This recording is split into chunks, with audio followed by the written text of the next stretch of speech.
Hi, Austin. Can you hear me okay? Ma'am. Awesome. Well, I will, give me 1 second to get you spotlighted for everybody, and then we will go ahead and get started. Thank you for joining us this afternoon. We appreciate your time ahead of the start of the NASCAR Cup Series playoffs here at Darlington Raceway. We will kick things off with Mike Kimbry. Go ahead, Mike. Hi, Austin. Hey, how are you? But we the Cup Series hasn't had any back-to-back champions since Jimmy Johnson's streak ended over 10 years ago. Kyle Busch, the only repeat champion in the series now. Do you think the playoff format has played a role in keeping guys from stacking up championships like happened not that long ago? Yeah, I certainly think the format is significantly more challenging to win. It's how it is, and I think from year to year you see teams and drivers who are capable of winning races change. I mean, you see that changing, ebbing and flowing throughout the season. So doesn't surprise me that with a format that rewards winning races over anything else, over all odds, certainly that changes how you line up to be in the championship four. The elimination races are Bristol and the Roval and Martinsville. Can you kind of rank those in order of difficulty if you find yourself in a position where you have to perform to keep advancing? One of those more difficult than the other for you? I'd say Bristol has the most unknowns because it's really one of the few racetracks left that we at least don't have. The Roval, we have a test from there. Martinsville, we have a test and a race. And Bristol has not really much data from any of the teams as far as what you got to bring to the racetrack. No one really has a notebook from Bristol. So I would say from a team and driver standpoint, that probably has the most unknowns. Thank you. Thanks. All right, we'll take our next question from Stephen Toronto. Go ahead, Stephen. Austin, with you having made the playoffs, as I understand it, you virtually clinched the Rookie of the Year title for the season. With that having been checked off and out of the way, a rookie driver has not finished in the top 10 in the championship standings since Chase Elliott in 2016. As you enter your first Cup Series playoffs, is that a item on your checklist as you try and kind of put a bow on what's been a very successful rookie season? Yeah, I can't say I've really put a number on things, but certainly advancing as far into the playoffs as possible is where my head's at and where I think this team's looking for. And I think it's also something that we're capable of. I think we come into the playoffs with pretty low on playoff points, but at the same time, 8 points puts me fifth right now. So it's pretty tight. It's been a tight season, and I think execution and consistency has been at a premium. And I think those that are able to perform in that manner, I think that's where I have to have my mind. I think we're going to have to put 3 really great races to move on to the next round and start all over again. So with that mentality, I don't think there's much to lose and a lot to gain. Like you said, it's rookie season, and I'm only going to get better from here. We're only going to get better as a team from here. So I'm excited to see what we can do. Your season so far has really been defined by you winning the Daytona 500. Now you've got another crown jewel in your hands, the Southern 500. This is your first try at that race. I know you've run Darlington 4 playing times in the Xfinity Series. You had a Cup start there back in May. What are your thoughts on trying the Southern 500 for the first time and entering this race as the playoff opener? I see the Darlington Southern 500 being the biggest mental challenge I've had in my career, as far as races go, as far as race strategy. Obviously, you mix the playoffs into that. I think you get the length of a race, at least the mental focus you have to have, of the Coke 600, mixed with the discipline and the focus that you have to run long runs at Richmond and you're on a knife edge, running laps to Darlington. So I think you combine all those, and I think it's going to be a pretty big challenge and something I'm excited to experience. Good deal. Thanks, Austin. Thanks. Take our next question from Kelly Crandall. Go ahead, Kelly.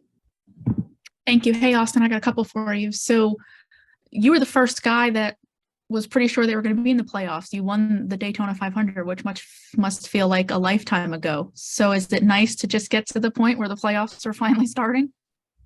Yeah, it certainly does. I mean, last week was stressful for all of us at Team Penske, just trying to make sure we get all three of us in. And, really throughout, during the summer, still knowing that points certainly were important. So from that standpoint, yeah, it's a bit of a reset. I honestly feel mentally pretty good. I don't feel like there's much expectation, plus or minus. So you just go out and try and put together three really great races and try and be consistent, try not to beat ourselves. That's an opportunity that obviously there's past champions that aren't in the playoffs right now. So from that standpoint, it's not guaranteed that I'll be in it next year or the year after or whatever else. So it's a great opportunity, and it's a great opportunity in my rookie season, and just got to do everything to make the most of it. You said there about you feel mentally pretty good, but acknowledge that Darlington's going to be a big mental challenge. When you look at the Cup Series playoffs, what do you expect from that aspect? Just mentally going against guys you haven't competed against before, the intensity of the Cup Series, this naturally is going to be much different than what you experienced in the Xfinity Series playoffs. Yeah, it certainly is. In Xfinity, I've really had, the last couple of years had quite a few playoff points. I'd probably have to go back to my first year in Xfinity and my first year in the Truck Series to kind of going into the playoffs with the least amount of points as I have now. So, but from that standpoint, the field's super tight. Like I said before, I mean, you could look at it from, I'm three below and have some of the fewest playoff points, but I could also look at it 8 points puts me fifth. Think about how easy it is to gain and lose 8 points over 3 races. I think there's everything to gain for us right now. So I'm excited for that, but I think the ball's in each team's court for Darlington, because it's such an easy race to beat yourself, and it's such an easy race to get so far behind so early in the first round. So do our part to make sure that doesn't happen. I mean, races still play out. They still wreck off of 2, and you still can get collected. But I'm looking forward to having a solid race and doing all the laps. And lastly, I just wanted to ask, where is this team at? How would you evaluate this team? What are your expectations going into the playoffs? Do you have any? I don't have any expectations. I mean, I got the same questions before the start of the season, what my expectations were for a rookie year. And honestly, I want to do my job. That's the only expectation I have, is to have a team that has all the resources and capability to be able to do that. And we've certainly delivered on a lot of occasions, and certainly having a great season. If you look back, and I have to give myself perspective sometimes that I'm racing around guys that are having career best years, and sometimes I want too much. So I think that's a good thing, but at the same time, I think the pursuit of being the best is what we're about here at Team Penske. So I don't think we feel like we've got that covered at the moment. So between the three of us, I think there's still more that we want to get. But as far as the 2-car, I feel like we're the best we've been so far. I think we've got a process down. The communication is certainly the best it's been. So I think all those things are important when I'm racing against guys that have decades of that experience. Thank you. Thanks. Next, we'll go to Dustin Long. Go ahead with your question, Dustin. Thank you. Hey, Austin, I know you've got a birthday coming up on Friday, and I'm just curious, although it's not as many as certainly others, but are there any particular memories, special memories of a birthday or a gift or something when you think back, whether it was last year or when you were 4 years old or something? Yeah, I can't say. So you guys all know the show Survivor. My family is big into the show Survivor. So we would always watch every season. And when I turned 10, I had a Survivor themed birthday party, and we had all my buddies from school come over. We, everyone, had the bandanas and this and that, and had all the challenges, and we went all out. We went all out on the 10th birthday. And since my 10th birthday, that's been it. We don't really, I don't know if that makes us lame or whatever, but like, we don't really celebrate birthdays that hard. Sometimes I just forget that it's my birthday. But yeah, my birthday is on Friday. I did qualify on pole in Canada in the truck race on my birthday, so that was cool. But otherwise, it's just another day in the year, just another tick in the calendar. I don't know. I guess I'm not that excitable when it comes to days. I'd rather get excited about like Christmas or Halloween or something like that. Okay, so what's so special more about Halloween or Christmas than the birthday? I don't know. I don't like all the focus being on me in that sense. I mean, I'm a race car driver and I get to do all these other cool things. So I don't need a day for myself, I guess. That's not just me being modest. That's kind of how I feel. Like I'm not somebody who takes compliments very well. And that kind of falls in the same category of like, oh, everybody just caring about me for a day. So I'd rather just, have a nice dinner and, move on. September 3rd, no one gives a crap about you anyway. One other thing, just about that 10th birthday. So, what were some of the challenges and the food? Was it a case? I'm assuming it was just regular food, or did you guys go all out in terms of anything that would have been on the challenge on that show as well? Or I'm trying to remember what some of the challenges. There's certainly not. I mean, we only had an evening. It wasn't a full 26 days or however long that show lasts. My mom would certainly remember because she's definitely the crafty one. She was certainly the master of a lot of this. But I do remember there always used to be the food challenge in Survivor where you had to like eat the gross foods and not like throw up. I think we did like a certain extent of that, not too far. But I do remember one where you had like the Oreo on the top of your head and you have to get the Oreo in your mouth without using your hands. Probably more like bar games than anything else. For a bunch of 10-year-olds. did you get it, the Oreo? I did. Pretty good at that one. I'm pretty dexterous. I've got good dexterity with my tongue, which don't read too far into that, but it's just a talent, I guess. Thank you. I appreciate it. Thanks. All right, we'll take our next question from Nathan Solomon. Go ahead, Nathan. Thank you. Thanks for the time, Austin. Outside of a couple races with incidents this summer, you really had a very consistent summer. And why do you think that maybe you've adapted to Cup better than some of the other rookies this season?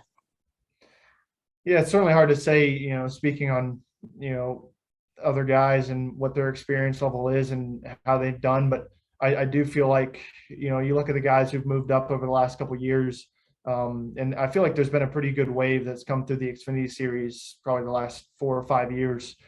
And I feel like I've had the opportunity to go into my rookie season in Cup probably as best prepared as anybody could be, with the level of Cup experience I had before this season, the number of years I had in the Xfinity series and working with the same team. So I certainly feel like I was set up for success in that sense. So big credit to Team Penske for not only putting the faith in me, but also, the right steps in place for that. So from that standpoint, I feel like I certainly had that opportunity and I feel like I've taken advantage of it. But as far as, this summer and leading in the playoffs, yeah, like you said, I think we've been really consistent. I feel like there's been a few races, Pocono and Watkins Glen coming into mind, just races that I feel like I've could have done a better job and kind of a good wake up call heading into a race like Darlington. What I do behind the wheel executing is certainly important and certainly plays a massive role to our success during the weekend. And now following up on a couple of earlier questions, but Xfinity, obviously shorter playoffs, different kind of set of drivers. How do you approach the Cup playoffs differently than Xfinity, or is it more of a similar mindset for you? I think it is a similar mindset as far. I mean, the same amount of cars get eliminated, just it got an extra round. From that standpoint, I say all that's fairly similar. Just your competitors are different. I would say the biggest difference between Cup and Xfinity is that in Cup, there's a strong likelihood that you are racing against guys that aren't in the playoffs. Whereas in Xfinity, you're racing all the guys in the playoffs, so everybody's getting stage points. So there's really small margins to gain. Whereas in the Cup Series, I feel like there's probably plenty of times you're not going to get stage points. Anytime you get stage points is a big deal, whereas it's kind of expected in Xfinity with the field that you're racing with. So I think it's just the depth in the field that plays that role. But those stage points really make a large difference in making rounds, advancing from rounds in the playoffs. And then my last one, kind of in contrast to that, there's 4 of you, I believe, that are in the playoffs for the first time, including yourself. And I think 2 others that are in their second playoff run. So a lot of guys that you've raced with in the past in the Xfinity Series. Is that an advantage for you as you go through the playoffs for the first time in Cup? Anybody else who has a little experience with me that's along for the ride is probably an advantage, or maybe at least common ground. Thank you. All right, we'll take our next question from Mitchell Brewer. Go ahead, Mitchell. Austin, as previously mentioned, you have that Rookie of the Year title pretty much locked up. Just wondering what that award means to you and the ability to add your name to the list of winners that have previously won that award. Yeah, it's one of those things you only really get one shot at having. So in the Truck Series, Xfinity Series, I didn't get that. So getting in the Cup Series is certainly a big honor. And like I said, you have one opportunity to do it in one rookie season, and it's certainly been a big positive. So that's certainly one box checked for the year, but certainly higher aspirations from there. And obviously a big part about being a rookie is earning your fellow competitors' respect. Do you think that being in the playoffs helps with that, or do they still see that yellow bumper and just assume the worst? I walked into the shop today. I got 3 yellow stripes on the back of my car now. I got 1 for the playoffs on the spoiler, and I got 2 on the bumper. So I'd like to keep 3 rookie stripes for as long as possible, and I think that will pay dividends for what you just described. Thank you. All right, we'll take our final question from Brendan Carroll. Go ahead, Brendan. Okay, so this is your first Cup playoffs. Blaney and Logano have been doing this for a long time now. What advice have you gotten out of them? I know they're also in the playoffs, so it's kind of like they can't really give away all the secrets. I can't say I've really received any advice. So from that standpoint, to your latter point, there's some truth to that, but at the same time, I can't say I've really asked. But I think the biggest thing is just doing it race by race, lap by lap. From there, I think it's easy to put a lot of pressure on the situation with the opportunity that's there. I mean, we're talking about a shot to win a championship. That's only a few race wins away from being capable for somebody in the 16 field. So from my standpoint, it's another race. It's another week, just like Daytona 500. It's the biggest race of the year, but it is also just another race on the calendar, and you got to treat it as such. And remember what's gotten you here. Remember the process. Trust the process. But from there, yeah, no real additional advice. Thank you. Good luck this weekend. Thanks. All right, Austin, thanks so much for chatting with us this afternoon. Good luck this weekend at Darlington, and happy almost birthday. Cool. Thank you, Sam.